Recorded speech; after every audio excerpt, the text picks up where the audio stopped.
आज भारतीय राजनीति में फैले भ्रष्टाचार और ऊंचे संवैधानिक पदों के लिए नेताओं के बीच मची होड़ को देखकर यह विश्वास नहीं होता कि देश ने कभी किसी ऐसे महापुरुष को भी देखा होगा जिसने अपनी जीत की पूर्ण संभावना के बाद भी यह कहा हो कि यदि एक व्यक्ति भी मेरे विरोध में हुआ तो उस स्थिति में मैं प्रधानमंत्री बनना नहीं चाहूँगा।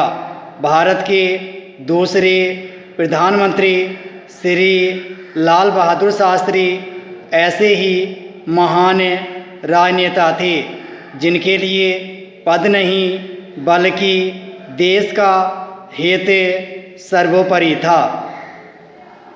27 मई 1964 को प्रथम प्रधानमंत्री पंडित जवाहरलाल नेहरू की मृत्यु के बाद देश को साहस एवं निर्भीकता के साथ नेतृत्व करने वाले नेता की ज़रूरत थी।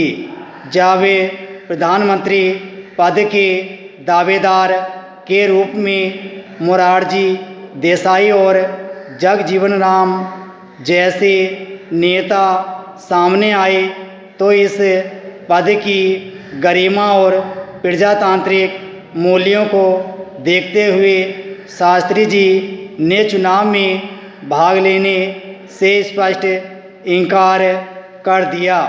अंततः कांग्रेस के तत्कालीन अध्यक्ष कामराज ने कांग्रेस की एक बैठक बुलाई जिसमें शास्त्री जी को समर्थन देने की बात की गई और 2 जून 1964 को कांग्रेस के संसदीय दल ने सर्वसम्मति से उन्हें अपना नेता स्वीकार किया।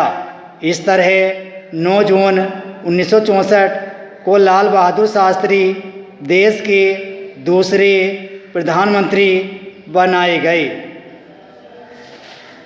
लाल बहादुर शास्त्री का जन्म 2 अक्टूबर 1904 को उत्तर प्रदेश के बनारस जिले में स्थित मुगलसराय नामक गांव में हुआ था। उनके पिता श्री शारदा प्रसाद एक शिक्षक थे जो शास्त्री जी के जन्म के केवल 1.5 वर्ष बाद स्वर्ग सिधार गए। इसके बाद उनकी माँ रामदुलारी देवी उनको लेकर अपने मायके चली गई। शास्त्री जी की प्रारंभिक शिक्षा उनके नाना के घर पर ही हुई। पिता की मृत्यु के बाद उनके घर की माली हालत अच्छी नहीं थी। ऊपर से उनका स्कूल गंगा नदी के उस पार स्थित था। नाव से नदी पार करने के लिए उनके पास थोड़े से पैसे भी नहीं होते थे। ऐसी परिस्थिति में कोई दूसरा होता तो अवश्य अपनी पढ़ाई छोड़ देता, किंतु शास्त्री जी ने हार नहीं मानी।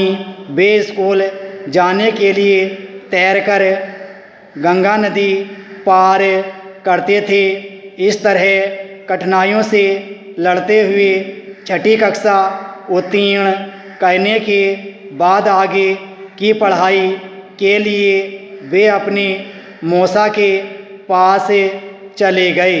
1920 ईस्वी में गांधी जी के असहयोग आंदोलन में भाग लेने के लिए उन्होंने अपनी पढ़ाई छोड़ दी, किंतु बाद में उन्हीं की प्रेरणा से उन्होंने काशी विद्यापीठ में प्रवेश लिया और वहाँ से 1925 ईस्वी में शास्त्री की उपाधि प्राप्त की। विराम स्टॉप।